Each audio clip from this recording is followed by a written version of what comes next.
on the dice and just compromise. It's the chance of your life. Okay, try to be brave. You have so much to save. Take control of your own life.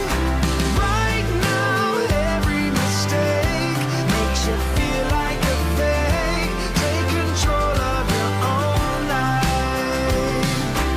Nothing in life is good. Tired and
life a better meaning.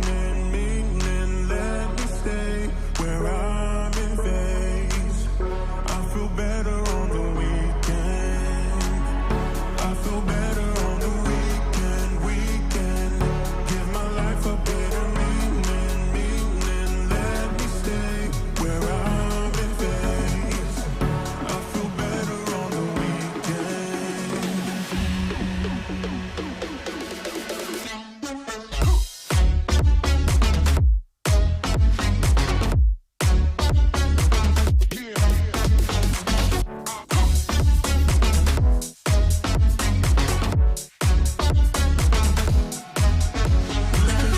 Lose control, get away. Lose control, someone ever made.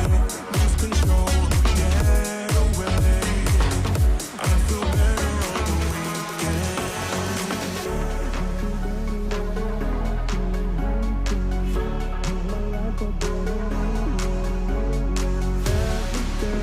Where I'm in phase. I feel better on the weekend. I feel better on the weekend. Give my life a better meaning. Let me stay where I'm in phase. I feel better on the weekend. I feel better. I feel better. I feel better.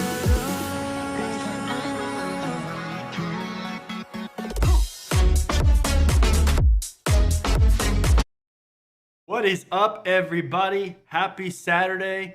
If you're in the US, happy Saturday morning. If you are elsewhere, happy Saturday, whatever time it is in your neck of the woods. Welcome. Thank you for joining. It looks like we have 21 people that are watching right now, and hopefully that just gets bigger. If you can hear me, let me know. Just kidding, that's a trick question because if you can't hear me, you wouldn't know what I was saying. But welcome again. In this stream, what I want to do is we're going to end up talking about things that I wish that I knew when I started in cybersecurity. So the plan is we're going to answer some questions throughout. We'll hit on some of the different points throughout the stream, and we'll just hang out. It's Saturday. Let's see here. So I'm not sure if that's how you say it, but you asked what the music was. So the music is from Epidemic. Here, I'll put the link in here. But Epidemic sound is royalty-free music. And so here, let's do this.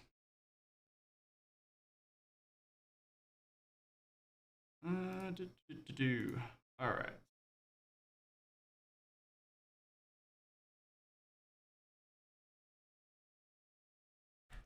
All right, so there you go. There's a link in the chat there. It's an affiliate link. So if you decide to sign up, they'll throw me a little commission. Always good to support me anytime you guys want to. But they have a huge library of royalty-free music. So I don't get those copyright strikes on YouTube, which is always obviously good. We don't want the channel taken down. We want to stay up and running, keeping you guys learning, all that good stuff. So let's see here. Who all we got in here? Got a lot of chats coming in here. So Florence, hey, how's it going? Felipe, how's it going? Durs, CISSP exam next week. Good luck. Good luck. KV, how's it going? Let's see. Blazin. RS, how long is this going to be? Be as long as you guys want. As long as you're here with me, as long as we're vibing, all that good stuff, and we'll keep going. But probably around an hour or so. That's usually what they've been, maybe a little bit longer if there's more questions. But let's see here. Who else we got in here? We got Utum. Hey, how's it going? Lunatic, how's it going? Glad you enjoy the music. IA Men's Square. Hey, how's it going? Anthony, how's it going? Who else we got here? Raymond, how's it going? Aditya, how's it going? Let's see who else we got here. David, how's it going? Ronik, how you doing? Ivan, how's it going? Greetings from Prague. All right, welcome, welcome. Good to have you. So it looks like we got a couple questions coming in here. So let's grab a few of these, and then we'll go ahead and hit on the first bullet point for things I wish I would have known. And also too, just as we go throughout the stream, if you guys want the bullets earlier, the points earlier, then throw a super chat in there, and we'll start moving them up. So let's go ahead and take some of these questions though. So oops. All right, so David, there we go. What do you think of the eJPT certification? So I'm a huge fan of eLearnSecurity. I actually have the eJPT. I got it last year because I hadn't had any experience with eLearnSecurity. And honestly, their exams are awesome. They are practical exams. And the thing that I like about eLearnSecurity is that they give you some more of that hand holding. One of the things that you'll find out that in certifications, if you're diving into a brand new area, there's gonna be a lot of things that you don't know and that you're gonna have to research, but you don't know what you don't know. And with eLearnSecurity, they help you along the way, and they give really good training and make you more of a well-rounded penetration tester. When you do something like the OSCP is, you have to write a penetration testing report, so it's kind of similar, but traditionally it's been very much capture the flag style, where they don't have things like pivoting and for instance, in the eJPT, pivoting is not in there, but in the eCPPT, the next step up, they do have pivoting in there. So it's much more realistic. It's much more about making you a more well-rounded penetration tester. But if you do want to get in that realm eventually, then you are probably going to have to get the OSCP. So just keep that in mind. Let's see here. Ray says, Streamlabs be a hater. Well, I guess don't spam symbols. I mean, what do you want from me? Come on, man. Let's see here. Blazing, I finally found what parts of cybersecurity I enjoy. I just dive in, start learning it all. Yeah, I mean, that's one thing with cybersecurity. There's a lot of different things that you can do, and you have to stay focused. So if you try to get everything, then you're going to end up very general and not knowledgeable very deeply about anything. And I would highly encourage you to check out my Getting Started page, which I'll throw here in the chat. And grab a free copy of my ebook and check out the certifications and skills that I list, because eventually you do want to start specializing to a certain extent. But it also depends on what kind of environment you want to work in, because smaller companies, you're going to wear a lot of different hats. In larger companies, you're going to be more siloed in a specific position. Or if you go to something like a consulting company where you're working very specific area of cybersecurity, and that's a thing too. Let's see here.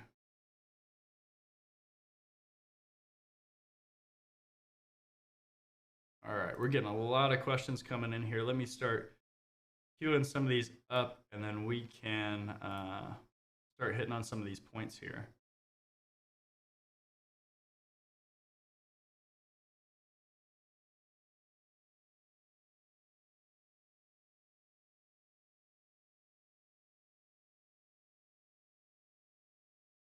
All right.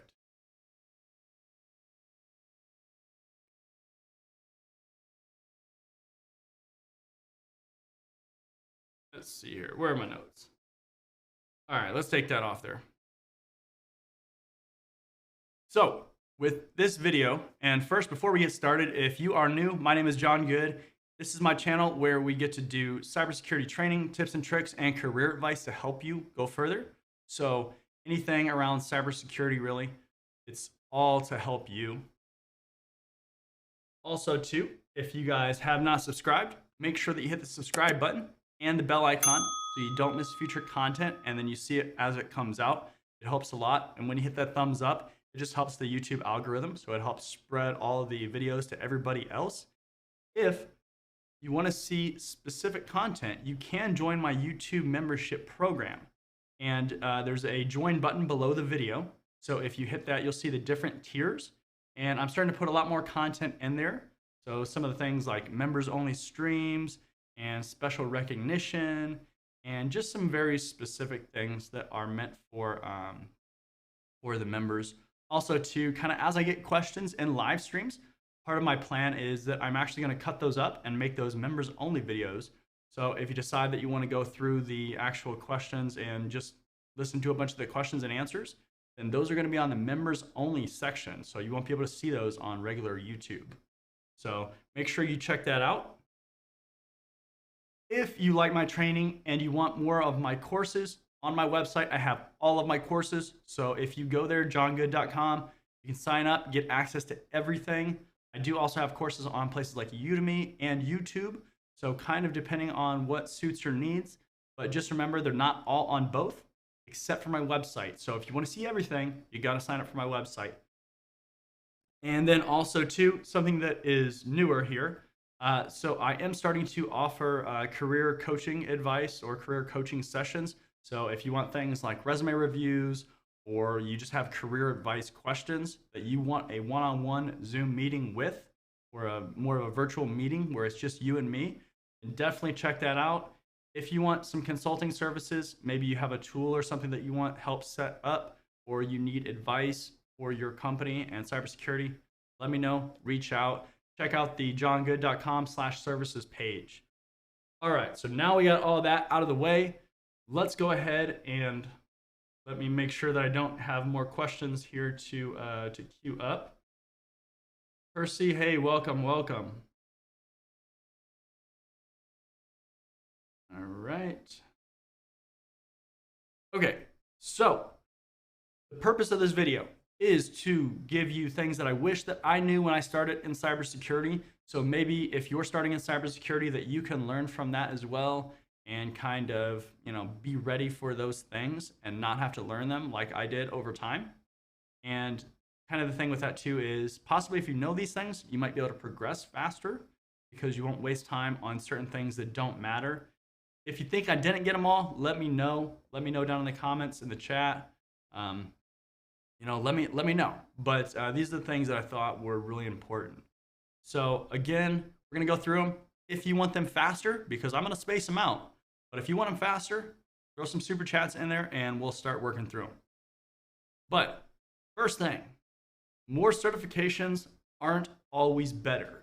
So what happens when you originally start out is you want to get as many certifications as possible. You see the Security Plus, you see the Network Plus, you see Cloud, AWS, Azure, all these different things, right? And you want to get everything. It's like that game Pokemon where you're trying to catch them all, right? More certifications are not always better. We know that there's heavy hitters, so things like the CISSP and Security Plus and these things that make a lot of sense why you would get them. But then you also have these more niche type of certifications, so technology specific. So for instance, let's take Cisco. Cisco has all these different certifications. Well, if you've never worked in networking and you don't plan on working in networking or trying to very focus on getting into networking or networking security, why waste your time on a bunch of them? Now the CCNA, that's kind of different because that's good general networking knowledge, but you have like the CCNP and these higher level certifications that honestly, if you just start blowing a lot of time on, it's not really going to help you. You're going to end up with a bunch of these certifications and this kind of alphabet soup on your resume where it's just like, who cares, right? Like it's just not specific to the type of jobs that you're working. And there's a lot of them out there. There's threat hunting, there's penetration testing, there's network security, there's forensics, there's social engineering, there's open source intelligence, all these different things. And it's good knowledge, right? Because it's good to keep on learning and you want to keep progressing, but you want to kind of start out getting those really, good foundational certifications. And then when you start niching down, you want to start just going heavily focused towards that. Don't try to keep being wide.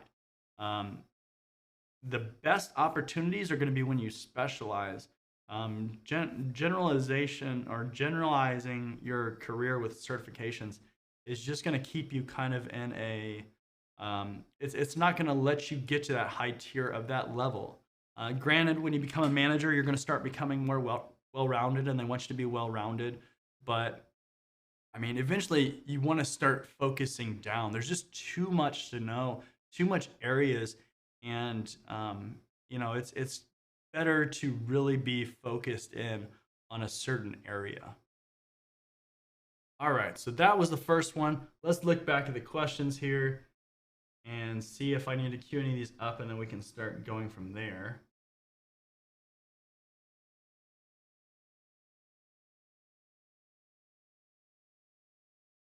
All right, so let's start working through these.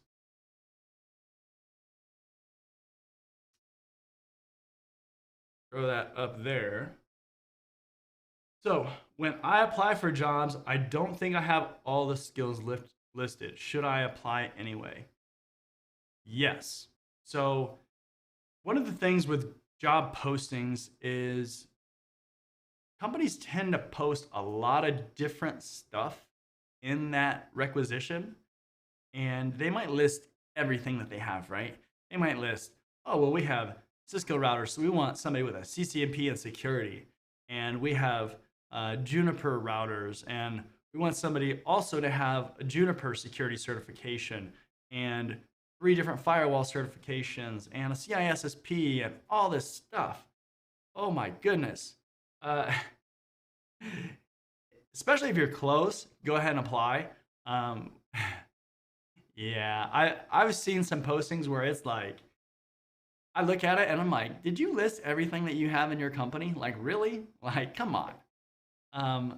And that just like, that is such a detractor looking at those kind of postings. Like, who wants to even apply to those? Because for one, that shows that you don't know what you're talking about as a company. You don't know either what you have or what you're actually looking for.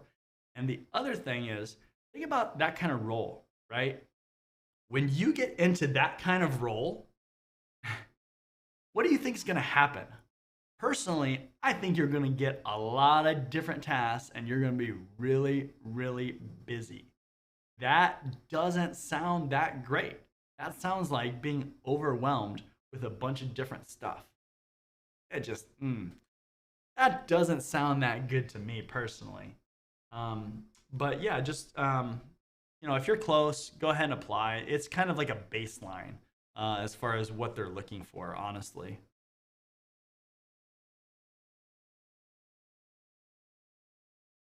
All right, so what certifications should someone have before applying for help desk and support technician jobs?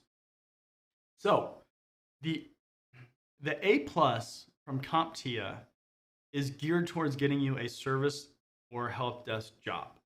Okay. The A plus past that point, when you start getting into security and all these different areas that are more high level, they're more advanced positions, it's not going to help you at that point. But the A plus is one that people generally are going to expect you to have in those entry level positions. So I would highly suggest that you look at getting the A plus. Past that, check out my Getting Started page. It's in the description. I also put it in the chat a few minutes ago. That will show you what you need to get into cybersecurity, and then just focus on that. You could even just start focusing on that because it does start you out basically at the beginning. But if you're specifically trying to get into help desk or service desk, start out with that A plus. Just get that entry level certification, and go from there.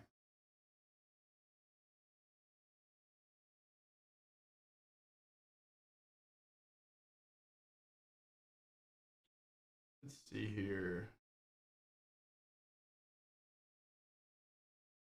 All right, let's do this stuff here. In eLearnSecurity, the pathway is kind of confusing. Earlier, they launched some courses with a specific version and later just incremented their versions. So generally what happens with eLearnSecurity is once they retire a certification, they introduce a new version number, so like V2, V3, whatever. So one thing that I know that's true is once you sign up for one of their certifications, and I need to log back in just to make sure they haven't modified it, it would tell you the path.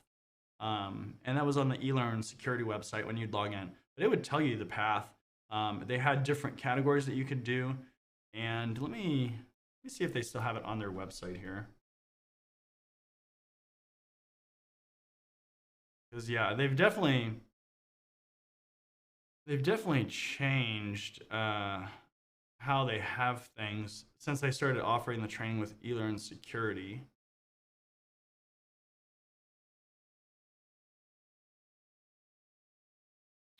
Let's see. Yeah, it doesn't look like they have those categories anymore, which is interesting. But basically, if you're just looking for network penetration testing, you have the eJPT, the eCPPT, and then the eCPTX is the advanced version. And then you have your web application penetration testing. So let's see. So I remember basically what they had for the different ones. So it was penetration testing was those three, and then if you wanted to get into web, let's see. It started out with I think it was the eJPT, and then it went to the eWPT, the web penetration testing one, and then they also have the eWPTX. So it really just depends on what you want to do as far as penetration testing if you're trying to get into that. The eCPPT is very similar to the OSCP as far as difficulty.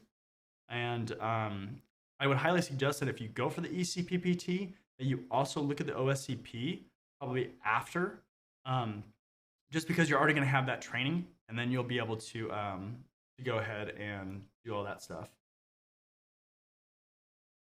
Let's see here.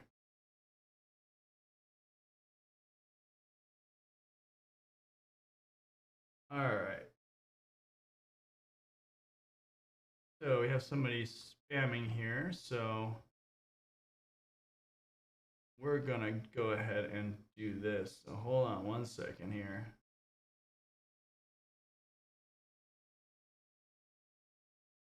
All right. Let's see here. Don't do that.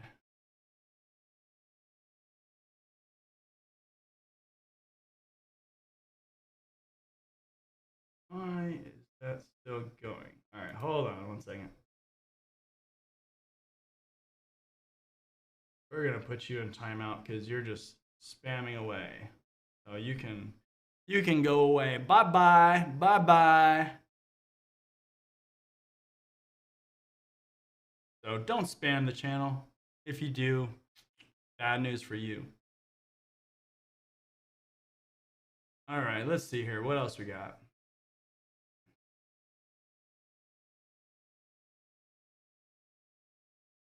All right, what are the certs?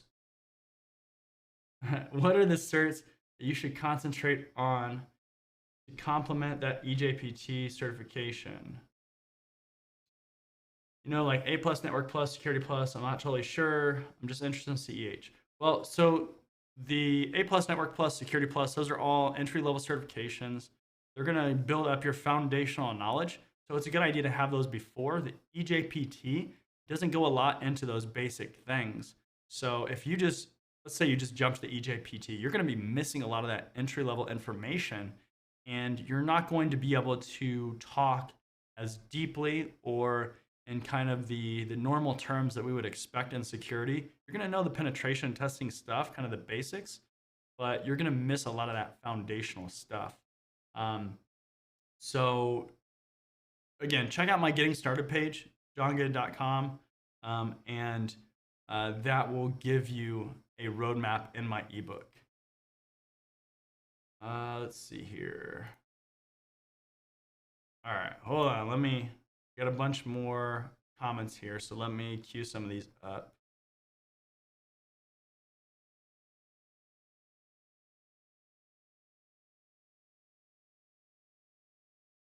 All right. Hold on one second.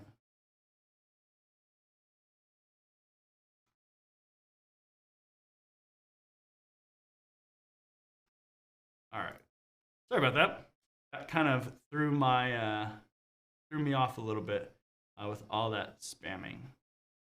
So let's see, where were we at here?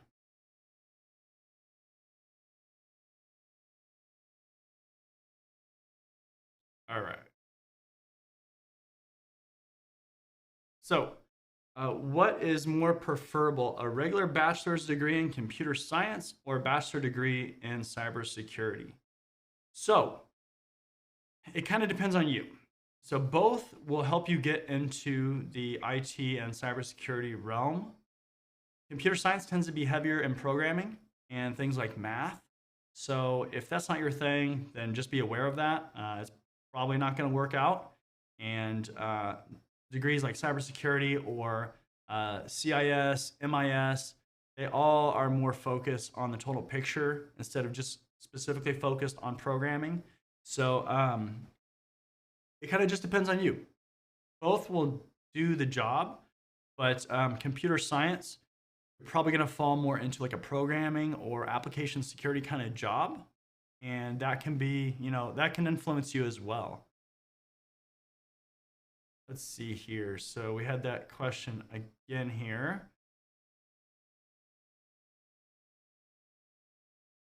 Let's see.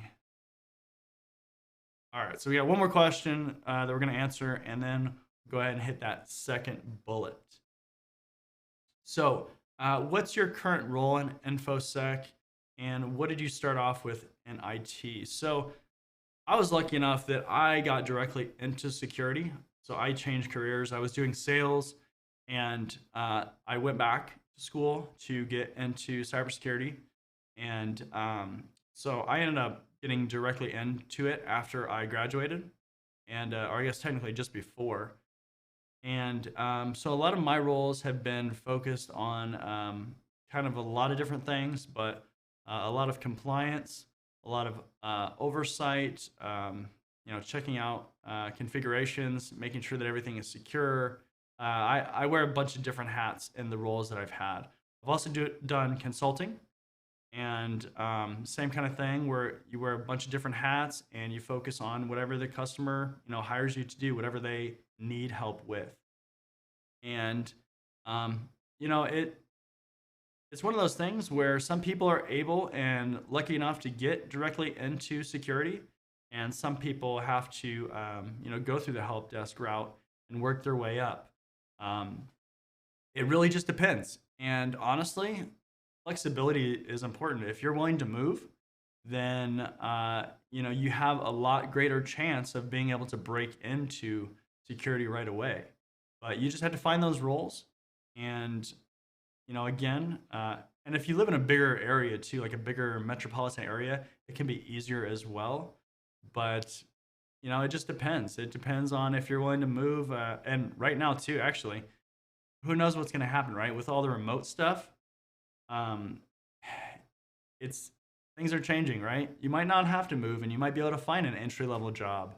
But if it's your first job, especially, or you're trying to learn, it can be very hard if you're completely remote. So just keep that in mind, and be flexible. All right, so let me pull back up my notes here.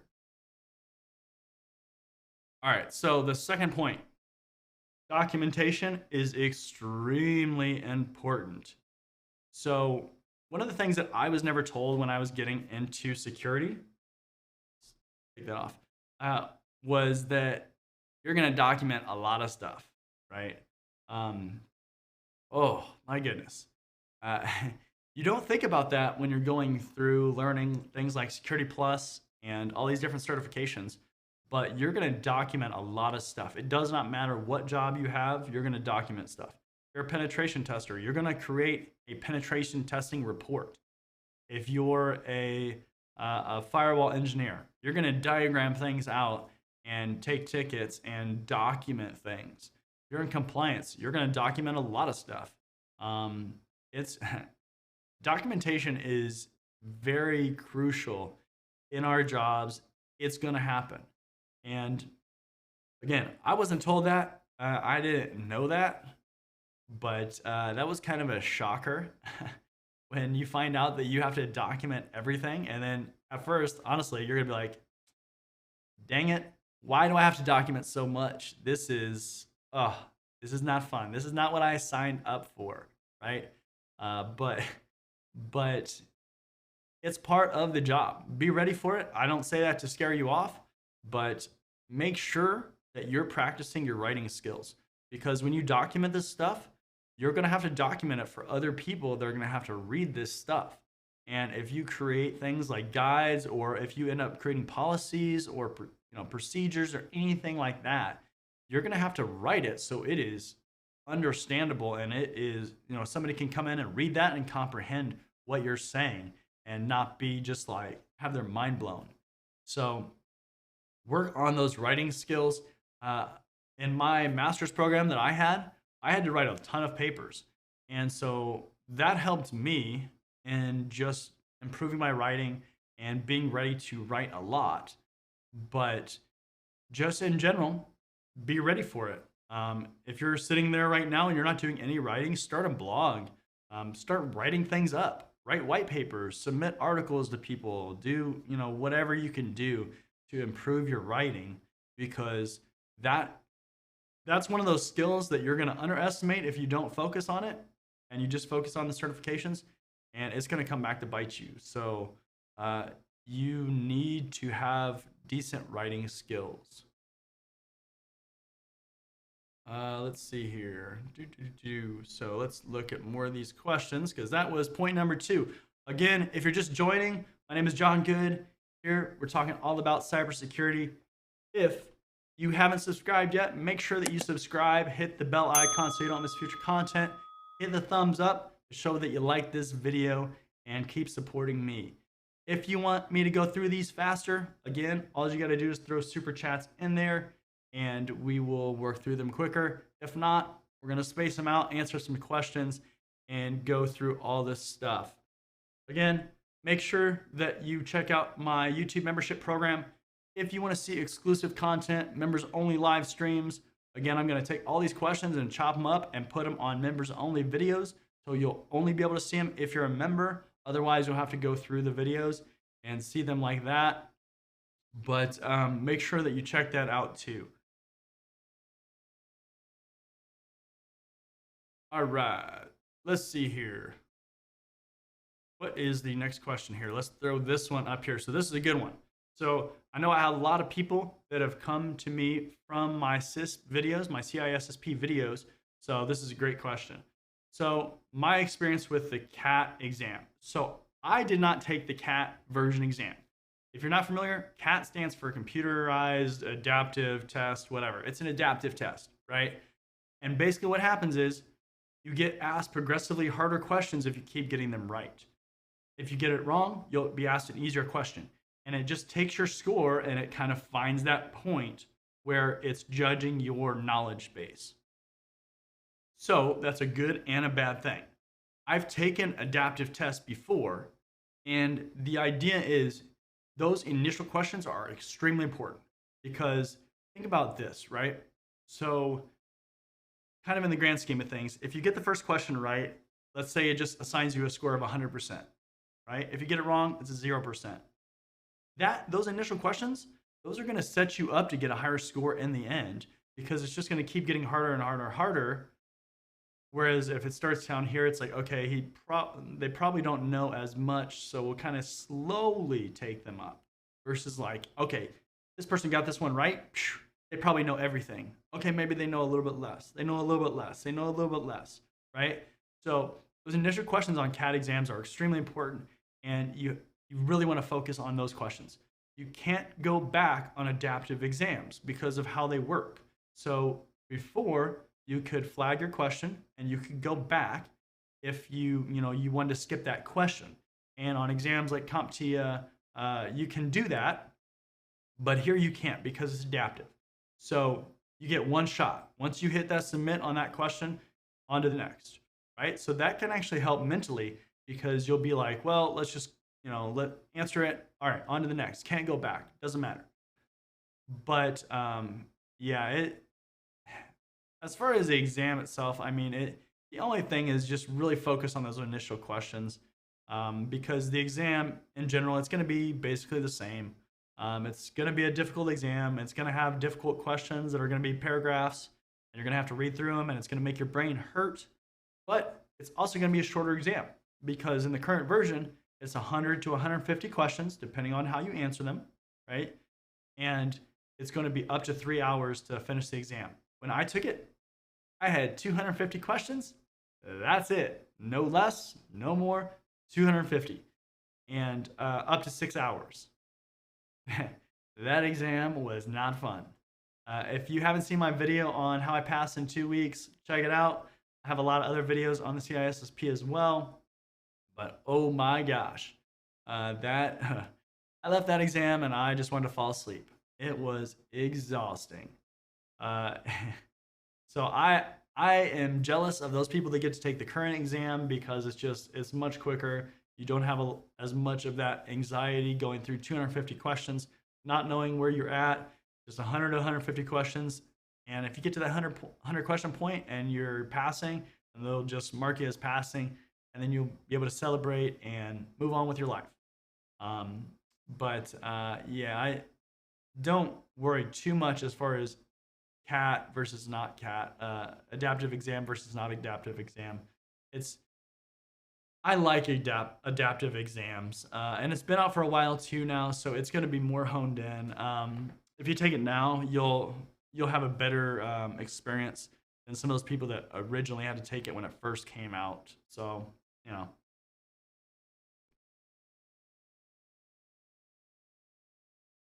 All right.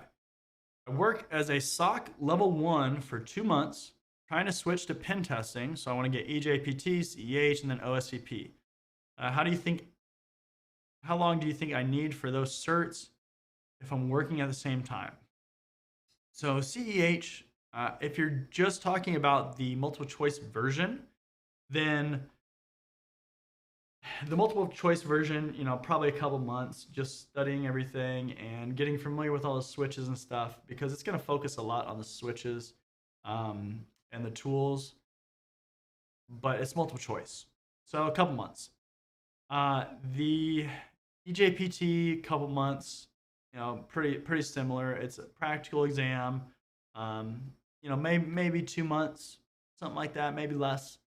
It's not super difficult. And the final exam, you do a pen test, but you just have to answer multiple choice questions. So it helps guide you through what you need to do. The OSCP, that's a challenging one.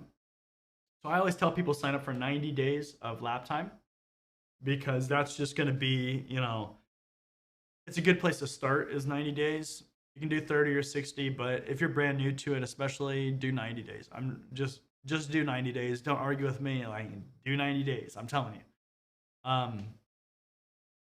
But it is a difficult one. I always tell people that if they're going to get into pen testing, eJPT, eCPPT, OSCP. The reason why is on the eCPPT and the eJPT, you're going to learn things, and I'll caveat this too with I guess the eJPT, the training is free now if you just sign up on INE, and you got to pay, I think it's $200 for the exam voucher, but if you have to skip that one, it's okay, but do the eCPPT first and then the OSCP, because you'll learn a bunch of the stuff that you need to know in the eCPPT, and then the OSCP you won't have to do as much research probably. You'll still have to do some, because traditionally the OSCP, you haven't got very in-depth information. You've gotten kind of the basics, and then they'll tell you to go research everything else to try harder. But that's what I would do. CEH, if you have to get it, you have to get it. But really, especially the multiple choice version, most people aren't recommending that unless you specifically need it. All right, let's do this. Let's go back. And if I missed your question, just ask it again. It's hard with a lot of different questions and comments and stuff coming in. So I'm sorry if I missed it. Just ask it again, and I'll throw it up there. But yeah, we kicked out that spammer. So don't spam those messages. Don't spam. I will definitely not hesitate to get you out of there. All right, let's see here. What else we got?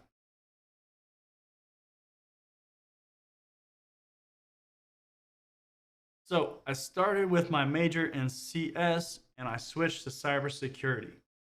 Yeah, I mean, you've been much happier for sure. I mean, that's just the thing. Like, people think cybersecurity, they think programming, and it's not always the case. A lot of jobs don't require a lot of programming capabilities, and usually, if they do, it's more scripting. So, creating scripts to just automate things, even if it's just boring stuff, copying between spreadsheets and things like that.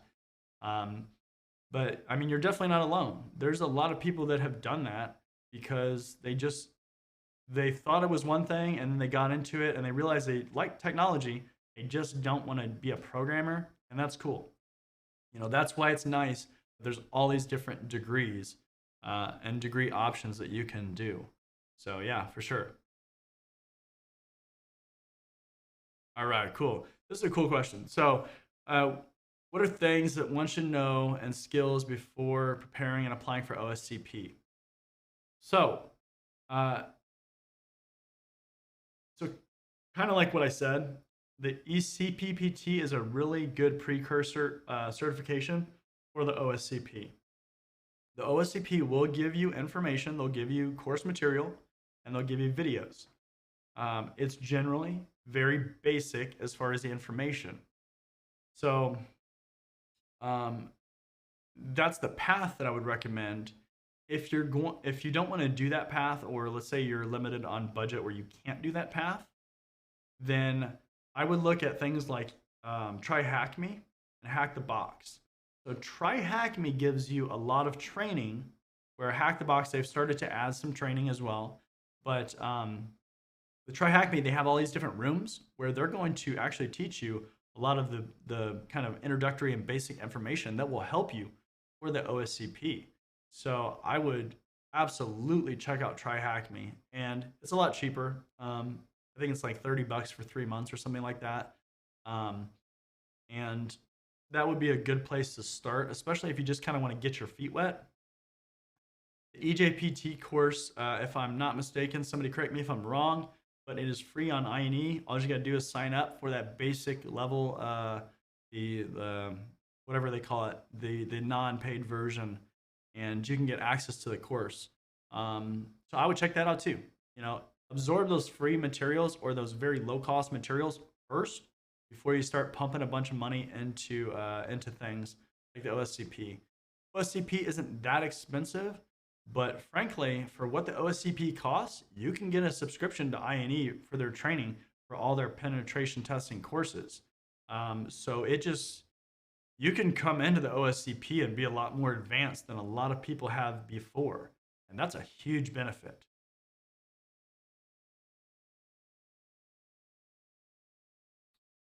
All right, what is the way for cybersecurity? So check out my website. Let's see here. Check out the getting started page that I have on my website. I just put it in the chat, and check that out. That is a great resource that will give you the skills and knowledge that you need to get in order to get into cybersecurity. So check that link out. Harm, you bet. No problem. Blazin, welcome. You're welcome. Chris, you're welcome. Sorry, I'm just starting to see these as they're coming in. So,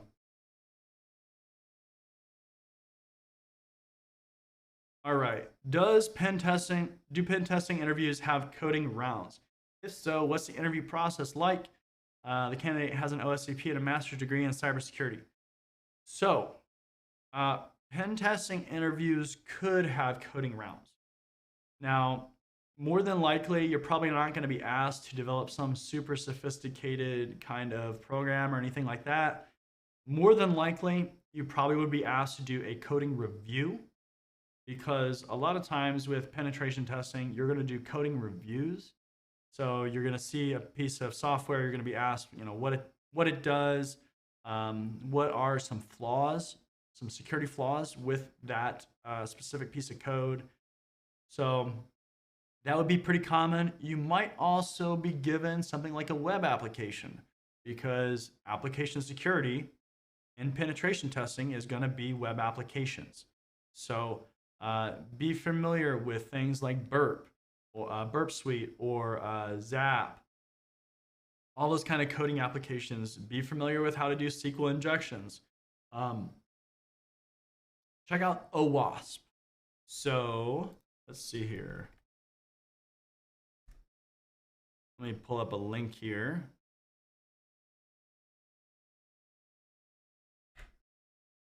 All right, so I put the link in the description or in the chat, but check out the OWASP testing guide. Okay, that thing will be extremely important for application security. And honestly, right now, it's a lot about application security.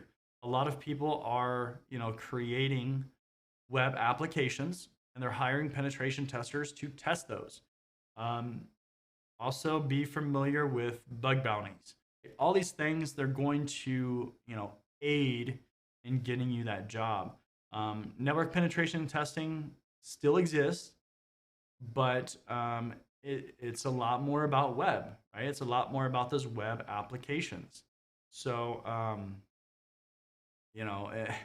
definitely start learning that stuff.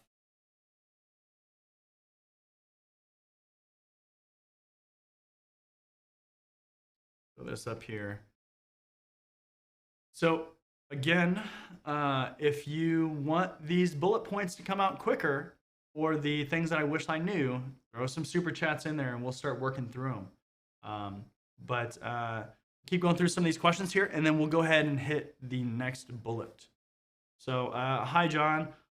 I am doing my master's in cybersecurity from University of Birmingham. Started in September 2021. The question just, let's see, hold on. Where'd you go? Disappeared on me. But it was asking about the job market in the UK. Yeah, it comes up on my screen, but I can't see it on here. So job market on the UK, and actually, hold on. All right, so you're gonna get in timeout because we're not gonna spam. Don't spam. I will put you in timeout, no problem. So, but it was asking about the job market in the UK. So I don't have a lot of experience with the job market in the UK, but let me see if I can make this bigger. There we go. Okay. So job market in the UK. I don't have a lot of experience in the job market in the UK.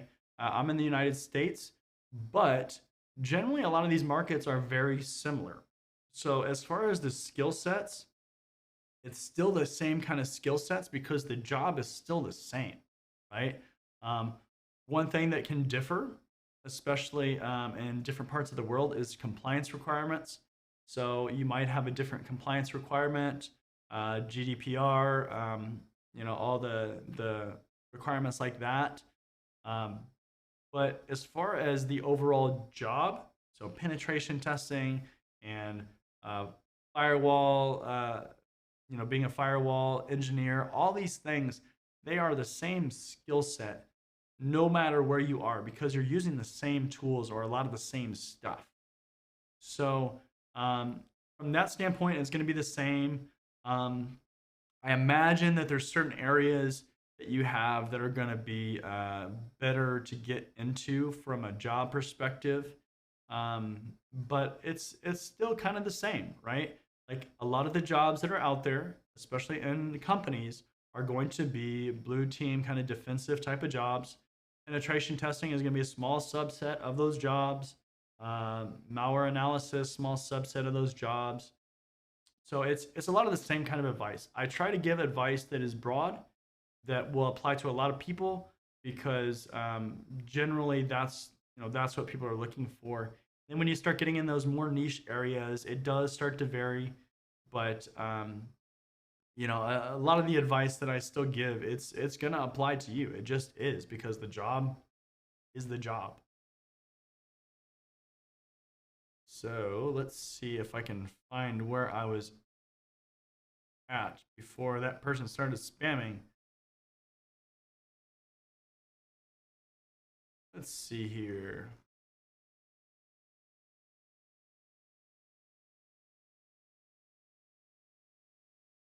All right. So best way to get into cybersecurity for high schoolers: learn as much as you can. Check out what kind of courses that you have at your school, because it's going to be a learning process. Um, Depending on what you want to do, if you're going to go to, let's say, college or university, then you want to learn about programming for sure, especially because you're early on. That's going to help you, and you'll be able to get really good at it, hopefully by the time that you graduate. Um, if you're going to go straight into the workforce, definitely check out certification programs. So like your CompTIA certifications. A lot of times for students, especially early on, it's just going to be one of those things where you're going to be able to get discounted or free training, and possibly certification vouchers. You'll be able to get mentors, all this kind of stuff. So check out my getting started page. Again, the link is in the description of this video, and you'll be able to start learning what you need to know. You have a lot of time, so that's a huge benefit. 10 years ago, cybersecurity was not what it is today. So, the fact that you're asking this question is, pretty cool. But, you're at a huge advantage, because when you come out, you're gonna already be learning all this stuff, where before, a lot of people, let's say in the early 2000s, a lot of people were coming into IT trying to be things like network engineers, and then it kind of just evolved into security, and security became a huge thing in, really like 2010 and on, 2012, something like that. That's when it really started to amp up. So, yeah, you're in a good spot. So, I'm excited for you. Yeah.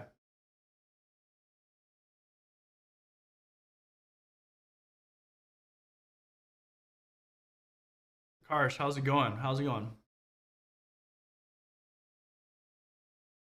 Let's see here. All right. So I've seen this one come up, and let's go ahead and answer that one. So NC State University has a boot camp, which is trained by HackerU Company. Are boot camps helpful for cybersecurity? So they can be.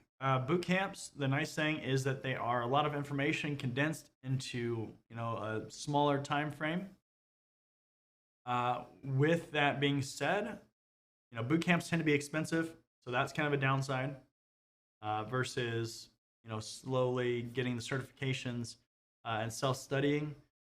Generally on boot camps, you're looking at least a couple thousand, maybe like $3,000, depending on what that boot camp is for. But they can definitely be helpful. GIAC, or SANS rather, offers boot camps for the GIAC certifications, and those are awesome.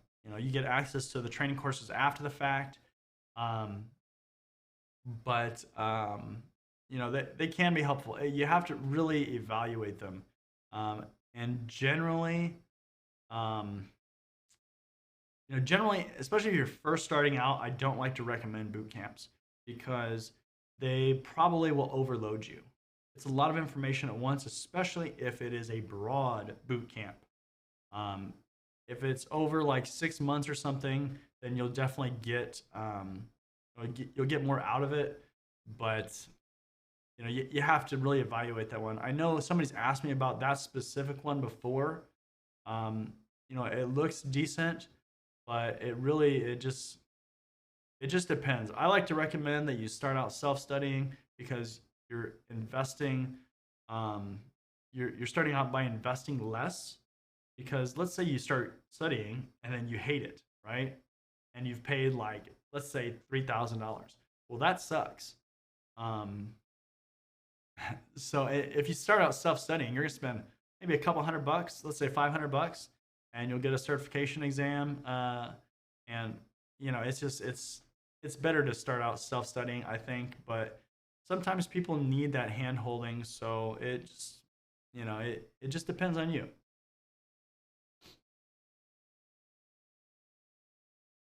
All right. Possible to get into the cybersecurity field without secret clearance.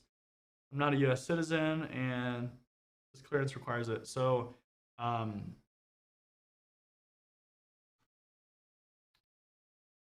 so you can get in the cybersecurity field without a clearance. There's a lot of jobs that do not require clearances. You just have to look for them. There's a lot of areas, specifically like in Washington D.C. If you're looking around there, they're going to require clearances because of where they're at and the job that they likely do. But there are a lot of jobs that do not require clearances. So, just keep looking. And just pass over the ones that require clearances.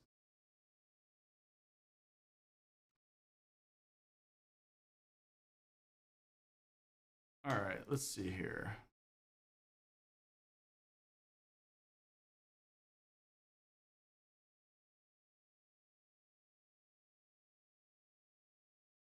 Let's start adding some of these to the queue here.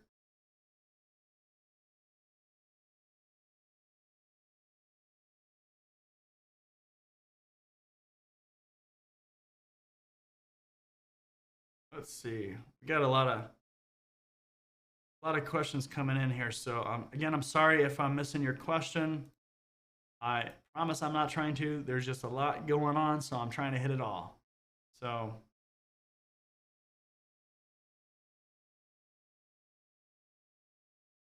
all right.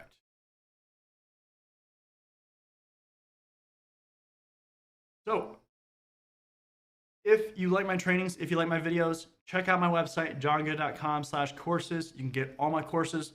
Again, I've said this before. I do have courses on Udemy, YouTube, my website. You can't get them all in one spot except for my website. That is the only place that you'll get all the courses in one spot. Check it out. There's a lot of good stuff in there. There's forms and members only kind of stuff.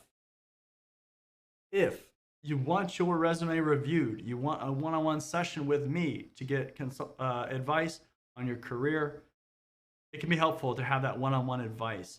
Check out my website, sign up for a session. You can pick it whenever it is available. And I'm also offering consulting services. So if you need help setting up a tool, you want help with strategy in your cybersecurity department and your business, let me know. Reach out to me. Check out the website. And also, if you haven't already subscribed, make sure that you subscribe. Hit the subscribe button, hit the bell icon, all that good stuff. Hit the thumbs up to like this video. Let everybody know that you like the video. It helps out with the YouTube algorithm. So we did just get a super chat, so let's throw that on up here. So Douglas, thank you. Thank you for the super chat. $5 super chat coming in. I'm getting a cybersecurity AAS, so an associate's degree, right? And curious what kind of jobs or internships I should be shooting for, should be looking for getting my bachelor's. So, getting your cybersecurity degree. So what kind of experience do you have already? Do you have any IT experience? One of the things with IT and cybersecurity is that once you get that initial job, it's easier to get other jobs. So I know you're getting your degree in cybersecurity, and that's awesome, right? Looking for any kind of IT job that you can get to get your foot in the door is going to be helpful. Whether that is Helpdesk, whatever the case is, getting in there is important. And then that can help you continue along. The cybersecurity information is going to be great. Not everybody can jump right into cybersecurity because of how things generally work. Generally, companies want you to have a good understanding of the underlying technology, and then you can secure it. It's kind of the old saying where, if I know my enemies and know my technology, then I can better secure it. Um, but I mean, just apply. If you see something that's interesting, apply to it. But don't be afraid to apply to IT jobs too. Um, the cybersecurity jobs, to get right into it, you're going to have to find somebody that's willing to take a chance. That's the only downside. Because a lot of times in cybersecurity, we want people that, that have the experience that, can just build upon it. Um, but really just apply, look for what is out there. There are cybersecurity internships. There are people that are getting into cybersecurity directly out of degree programs or before they've even finished. I jumped right into cybersecurity. It just depends. You have to find those jobs that are willing to take a chance. Um, especially if you're going to stay in your area. There might be remote jobs now too, which is kind of nice.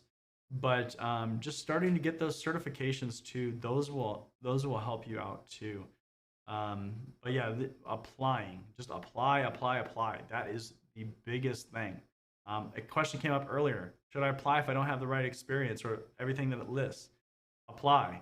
Um, there's just so many different jobs, but you're really going to be looking for kind of those entry level jobs. If you're looking for a full time job, something like a security analyst in a security operations center would be a really good fit. If you can get into a direct security role. Um, Otherwise, just apply to everything. You're never gonna find, if you don't apply, you're not gonna know where you're gonna get into. But yeah, if you just apply, you'll be able to get going, and then you'll be able to progress from there.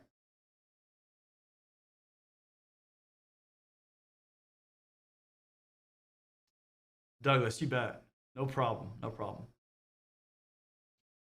All right, so let's take this off here. Let's hit another one of these bullet points here.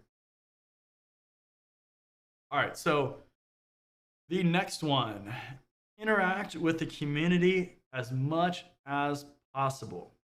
So I get it.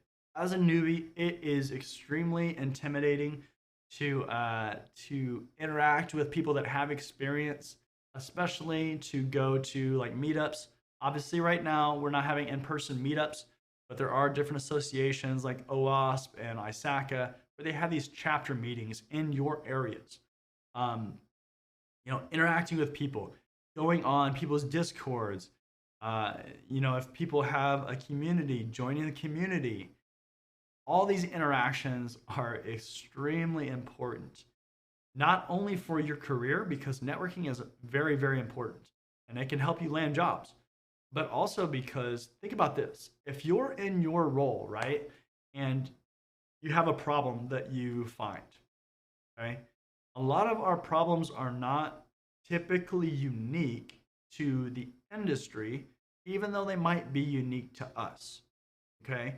So if you have, a problem that comes up and you have a very wide network, then you can talk to a lot of different people and maybe find that solution much quicker. So it's just the wider your network, it's just going to benefit you no matter what. Okay. Um, Plus two, it's more fun to know people in the industry. When all this stuff starts opening back up and we start having chapter meetings and things again in person, and there are webinars and stuff going on right now too, so it's still going on. But once this stuff starts opening up, you can go to conferences, you can go to Black Hat, DEF CON, all these other ones, B-Sides, all these security conferences that exist, and just have fun. I mean, it's not all work at these conferences. You learn things, you go to workshops, and then you get to hang out and talk about things outside of the actual learning environment. It's a fun environment. You want to invest in this community, in the industry. It's going to help you. I'm just telling you. It'll be a lot more fun if you don't silo yourself off. And believe it or not, a lot of people in this industry have very similar personalities. A lot of people tend to be a little bit more introverted, and so it's fun to get in these environments where you can meet people that make the tools that you use, meet people that come out with that discover cool vulnerabilities, right? Like all this stuff. It is so much more fun the more invested that you get. So that is the next bullet point. So again, if you want these to come out quicker, just go ahead and leave super chats and we'll keep coming out with the more bullet points for you guys. Right now we have 36 viewers on the stream. Welcome everybody. If you're just joining us, my name is John Good. Here we get to spread my passion for cybersecurity training, tips and tricks, and career advice to help you go further for cybersecurity. That's what we're about. That's what we talk about on this channel. If you end up liking it, make sure that you subscribe. Don't forget to hit the subscribe button, the bell icon, the thumbs up to like this video. All that stuff helps. Check out all my other videos after this stream. Thank you for viewing and joining us today, by the way. So, I have a bunch more questions here, so let's start rolling through these. So, if you just graduated from high school and you're looking for universities, what would you choose to enroll, a BS in computer science or a BS in computer security? So we kind of already had a question similar to this earlier, but with computer science, it's very programming focused. Okay? That's what computer science is. So you're going to learn a lot about software development, application development, all this stuff. With that being said, there's going to be a lot of math.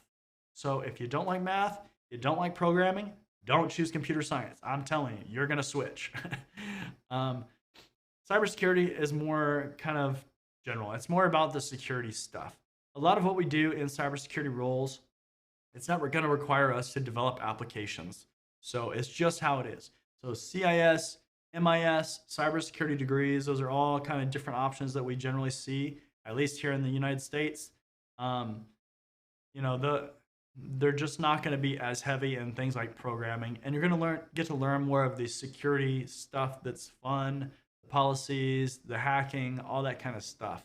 You're not going to be developing, a bunch of software applications, because that's going to happen in computer science. You're going to develop stuff that is not focused on security, because that's what computer science is. It's going to focus on application and software development first, and then they'll sprinkle in some security. It's just how it is.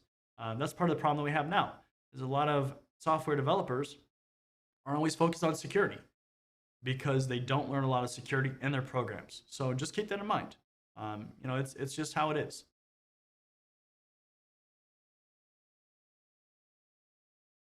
All right. Do you think getting a degree is worth it if they don't have one? There's a lot of worth and value in a degree. Don't go into a ton of debt, because it's going to be hard to get out of that. But in certain companies, they're going to want degrees, and certain jobs are going to want degrees. Start getting into management, you're going to need a degree basically 100% of the time almost. So it does have a lot of value in it. Do you need it to get into cybersecurity? No. There's a lot of people that get into cybersecurity without degrees, but it's worth getting a degree at some point, frankly. But you can have a successful career without it. You can make good money.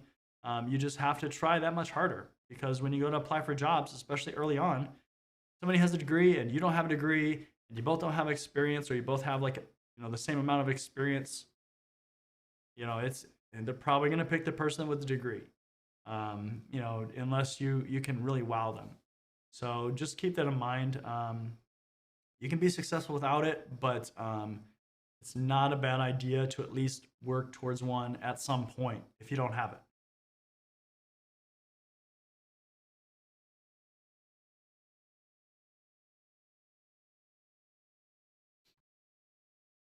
All right.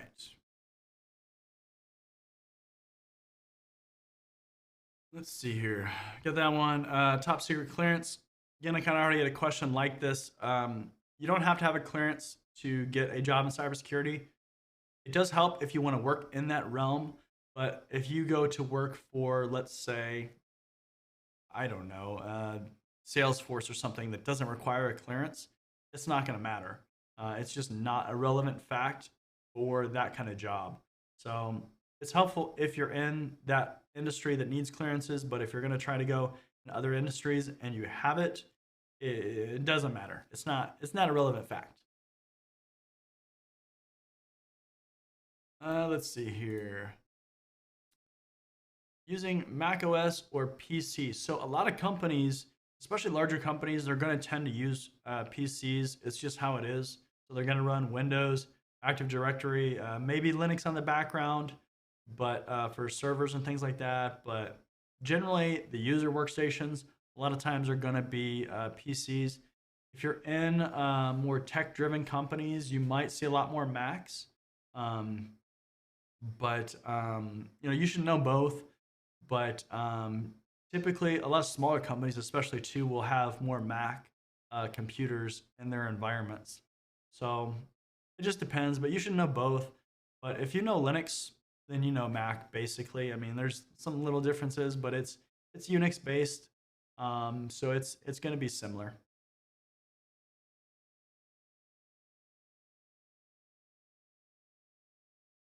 All right, let's see here.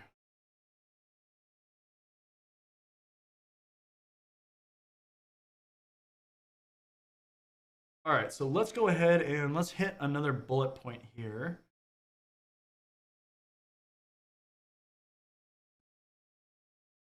All right. So the next bullet point is don't doubt yourself. Okay, so there's a thing called imposter syndrome. I don't know if you've heard about it, but sometimes people feel like they aren't good enough in a certain area, or they might not be, at the level of their peers. It's a real thing. You'd be surprised how many people, have that feeling, but it's one of those things where if you continue to learn and evolve as a security professional, that it's going to just kind of go to the back of your mind. You'll probably still maybe always feel it because you're not going to know everything. It's just how it is, right? Even in your specialized field, if you're an expert, you are not going to know everything. But if you're willing to continue to learn, that's what matters. Be willing to be humble and accept that you don't know everything, and be willing to learn. If you don't know something, ask. It's one of those things where if you try to act like you know everything, then people are going to just start disregarding you. They're not going to want to work with you because you're kind of that know-it-all. But don't doubt yourself. Know what you know, and just keep learning. Keep reinforcing that information as you go. Sorry, just making sure that we don't have any spammers again. So I have it on a different screen here. So I've got to make sure that I don't have people that are coming in and spamming the stream. I've already had a few.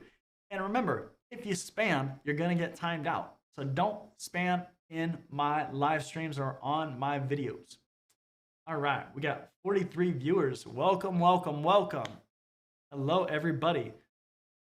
If you're just joining me, my name is John Good. Here we get to spread my passion for cybersecurity training, tips and tricks, and career advice to help you go further. Welcome, welcome, welcome.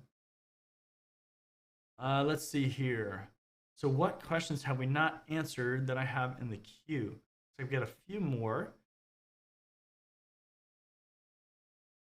And let me add this one, and then we'll hit another bullet point. We've been going good. Again, if you want it quicker, just go ahead and throw a super chat in there and we'll speed it up. We're working through, we're making good timing. We're pretty close to an hour right now of streaming. So, see it on here how long we've been streaming? Yeah, hour and 22 minutes, I guess.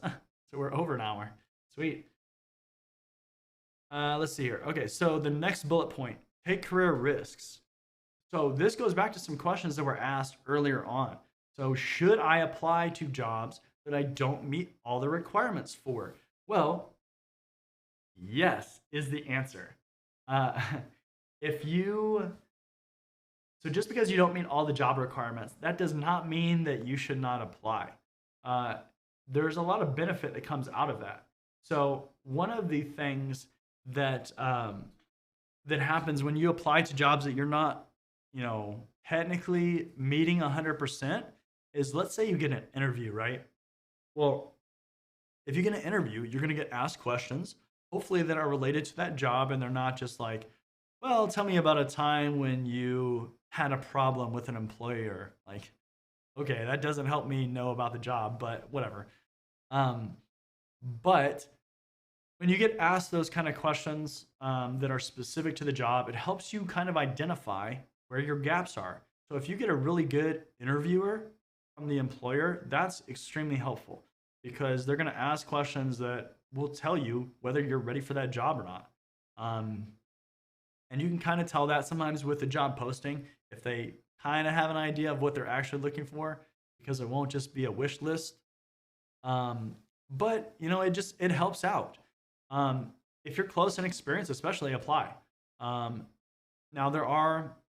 there's differences because if they list that they want 10 years of experience and you have zero years of experience, there's probably going to be a big gap and you're probably not going to get a call back. Because it's outside of where you're at. Okay. If let's say you have 2 years of experience or 3 years of experience and it says it wants 5, well, go ahead and apply and see, because you might be close. One of the things with certain companies, especially larger companies, is they have very formalized requirements, and that's kind of a downside because generally if they put let's say they put 5 years of experience and you have 3, right?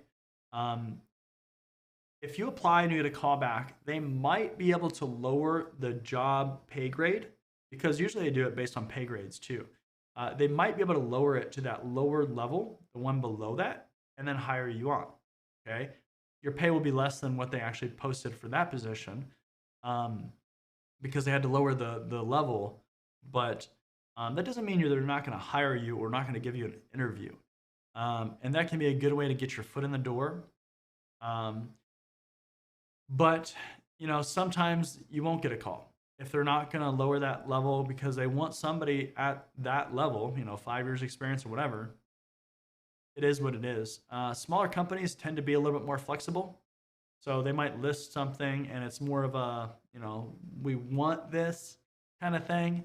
But if you see an interesting job, apply to it. Especially if you're close, just do it. You'll learn from the experience, especially if you get an interview, and then just keep moving from there. And also too, those kind of jobs that are like you're very close or you're close-ish to getting in there, then what happens is let's say you get that job, right? Well, you're going to benefit from that because it's kind of a stretch job probably, and then you're going to get more responsibility. It's going to be a little bit higher maybe than you're like exactly ready for, but it's close. And those are the kind of jobs that are really going to propel you because you're going to get thrown into situations that you haven't been in before, and you'll benefit from it. Whew, been talking for a while here. 120 hour 26. All right. Let's see if we have any questions. And woo.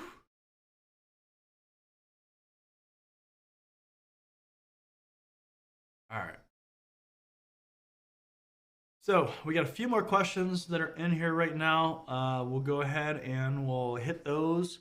And we got one bullet point left. Thank you for staying with me for all this time. We have 34 people still viewing, and we've had a lot of people that have joined us over the hour and 27 minutes. Woo, these things just go forever.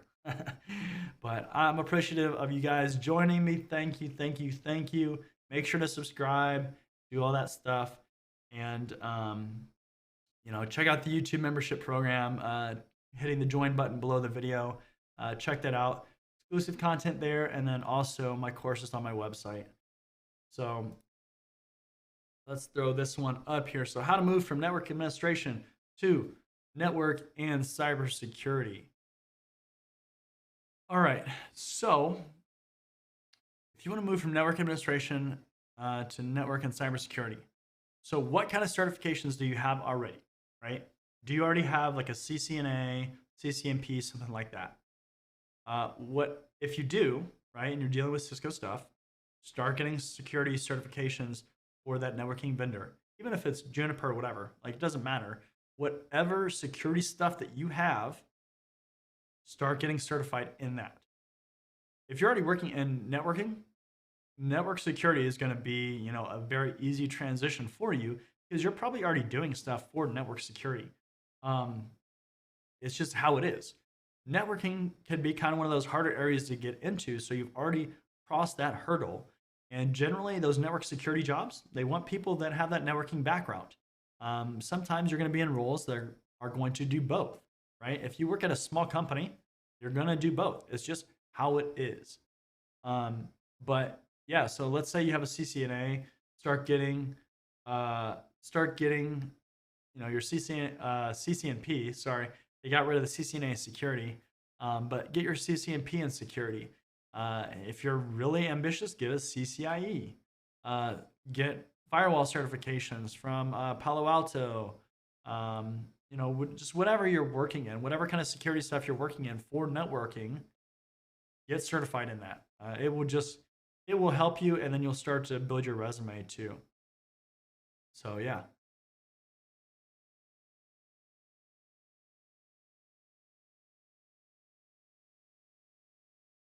Let's see here. So how to switch to cybersecurity in mid-career? Well, what career field are you in? Are you in IT already? Really, I mean, if you're in IT already, then it's going to be easier than if you're not, because you're already going to have a lot of that background for the technology stuff. And really, you just want to start getting certed up. You know, get your Security Plus.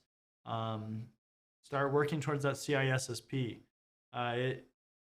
You know, if you're in IT, you can satisfy the experience requirements for the certifications that require stuff, and you know, just start getting security certifications. Really, if you're not in IT, you got to start from the beginning. You can't really come from, let's say, a sales job and go directly into a security management job. It's just not going to happen.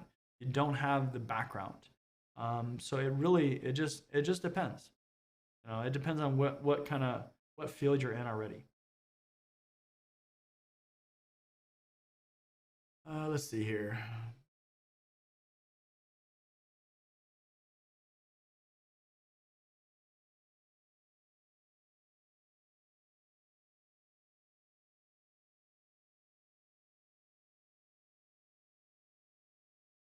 All right.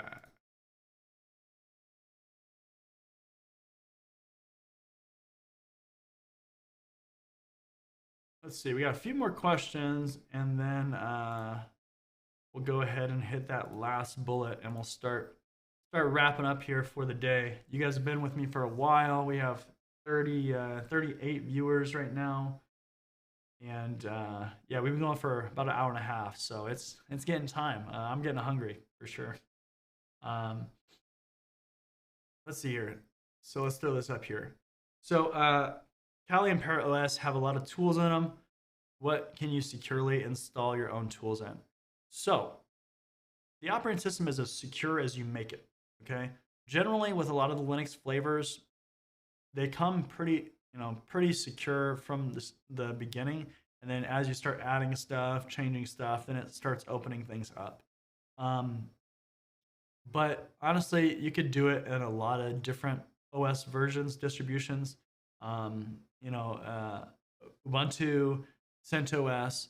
I would recommend like CentOS or Red Hat because those are pretty, you know, enterprise friendly kind of operating systems, Linux distributions. And you can install all your stuff in there, and you know, just just keep making it secure. Don't open up random ports that don't need to be opened up. I don't think you really, yeah, you should be good with those. Let's see here. All right, so let's go ahead and let's hit the last one here. So the last bullet that we have, stay flexible. Okay. In your career, you need to stay flexible. Whatever you do, it doesn't matter if it's the certifications that you have or, where you're working, just whatever your plan is, stay flexible. Things are always changing, right? So what I do with certifications is I usually have about a 5-year plan, maybe a little bit less, but at least, 2-3 year plan as far as what I want, right? What I'm planning on. But if things change, you have to be flexible. You have to be willing to change. Let's say you're an analyst and you go to a manager job, right? Well, if you didn't plan on that, okay, well, you just have to adjust, right? Like if you had the plan to get a CCIE and you're an analyst and you go to a manager, you're probably not going to keep going that CCIE path. You might, but it's just, your path is changing. What you need is changing. You should have an overall plan and then evaluate it as you go. Evaluate it every 6 months, every year. You don't have to do it every month because things aren't going to change that frequently every month. But at the 6-month mark, the year mark, after a couple years, you're going to have to reevaluate where you're at and where you want to go. Also, you're going to meet a lot of different personalities. So if you're not flexible and able to get along with other people, and it's going to be very, very difficult for you.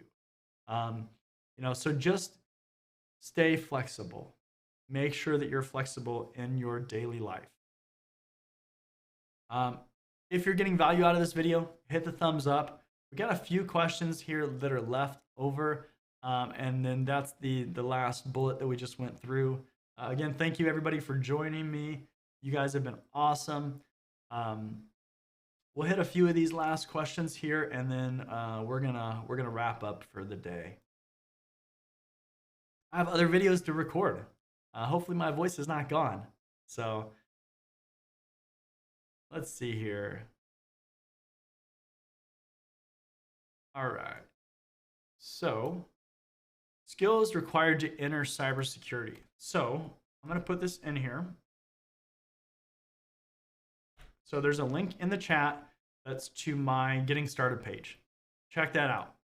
That page has a lot of the resources that are going to answer a lot of your initial questions, and it's going to get you started on the right path.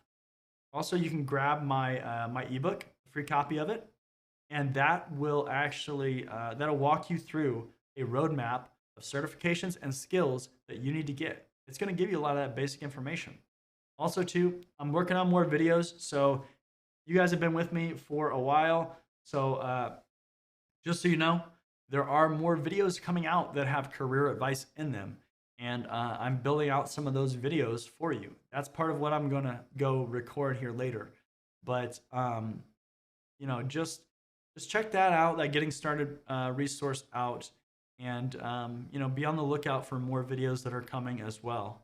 A lot of good stuff coming. I like making the videos for you guys to help you out. So you sponsored by Under Armour. I wish. If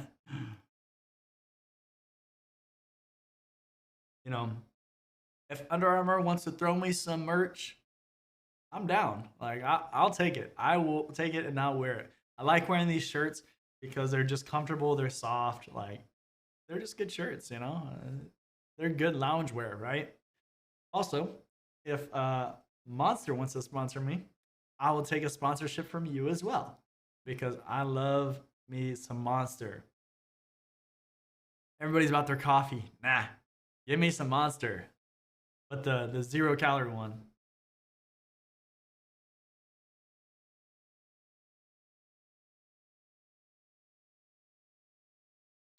Let's see here. All right, so you have the CSSLP. All right, and that's the secure. I had to look at the acronym: Secure Software Lifecycle Professional. So it's from ISC Squared, and it's about software. Um, so I mean, obviously, get the official course book from ISC Squared, and really just focus on that. Their exams are very much focused on their CBKs, their common book of knowledge, and that's what they make the exams off of. Just in general, from an application security standpoint, you'll need to know the OWASP. So everything about OWASP, which I'll throw this in here as well. So in the chat, check out that OWASP link. You're going to have to know that for sure if you're going to be in security software or application security. I haven't looked deeply at the objectives for that certification, but you're gonna want to know it because it sounds like you're trying to go down that path if you're not already down that path, and it's going to be what you need to know. Every web application certification involves OWASP and the techniques that are in there. They have the top 10 techniques that they find in the most applications, like the most vulnerabilities for those techniques are found in applications. That's a good place to start. Knowing that stuff is going to be really, really important. Yeah, I would definitely look at both. All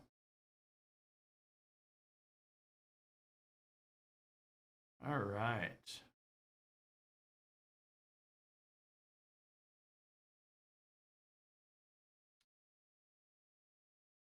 Let's see here.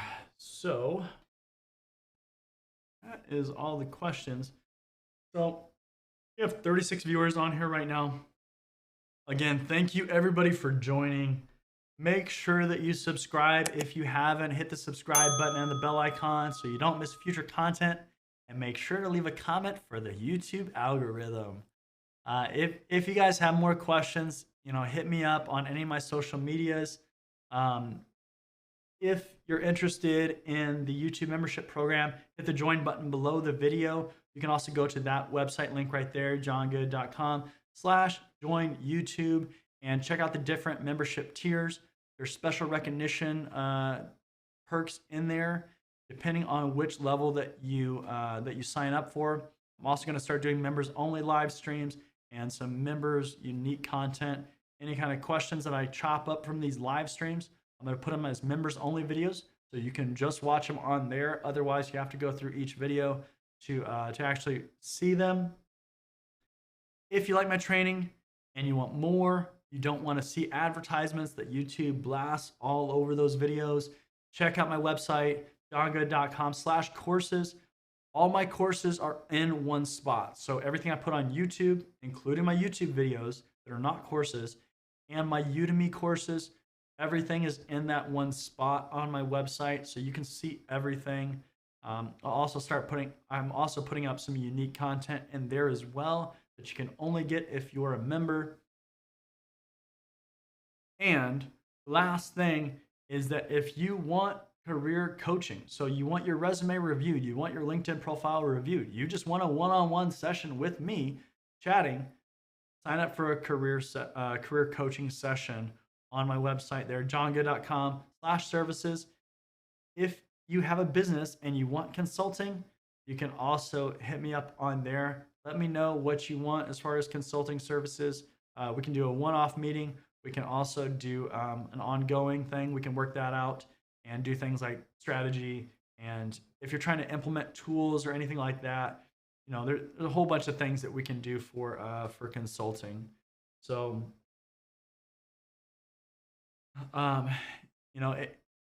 everything else, I appreciate you guys and gals, for joining me. Thank you, everybody. It's been an hour and 42 minutes. This has been quite the long live stream. I hope that these things that I've learned that I wish I would have known have helped you. If you haven't seen all of them, go back and watch them. This is obviously going to be up for or review. So, this will publish and you'll be able to watch it in the future if you missed out on some of that earlier stuff. But, thank you for joining. If I missed your question, I'm sorry. Leave it in the comments and I will definitely address your questions. And yeah, thank you for joining me and spending your Saturday or an hour and 43 minutes of your Saturday with me. And until next time, I'll see you guys later. Thanks for joining.